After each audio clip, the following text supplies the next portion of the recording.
দেখুন বন্ধুরা, তেলের পিঠের জন্য ব্যাটার রেডি করেছি। চিড়ে দিয়েছি 100 গ্রাম চিড়ে, আর 50 সুজি, 100 ময়দা, 100 চালের গুঁড়ো, আর সামান্য একটু লবণ দিয়েছি, আর নলেন গুড় দিয়েছি। এর ব্যাটারটা রেডি করে নিয়েছি। দেখুন, একটু নারকেল কোড়া দিয়েছি, আর মৌরি দিয়েছি, দিয়ে ব্যাটারটা রেডি করে নিয়েছি। এই তেলের পিঠে রেডি হচ্ছে। তেলের পিঠে দেখুন,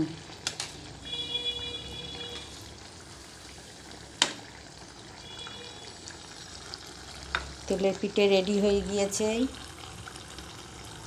দেখুন বন্ধুরা, তেলের পিঠে রেডি হয়ে গিয়েছে। দেখুন বন্ধুরা, তেলের পিঠে কেউ বলে মালপোয়া, কেউ বলে তেলের পিঠে। দেখুন কেমনভাবে সুন্দর করে ফুলছে। দেখুন তেলের পিঠে সব কমপ্লিট হয়ে গিয়েছে। দেখুন আমার তেলের পিঠে কমপ্লিট হয়ে গিয়েছে। এভাবেই আপনারা একবার বাড়িতে বানিয়ে খেয়ে দেখবেন, খুব সুন্দর লাগবে।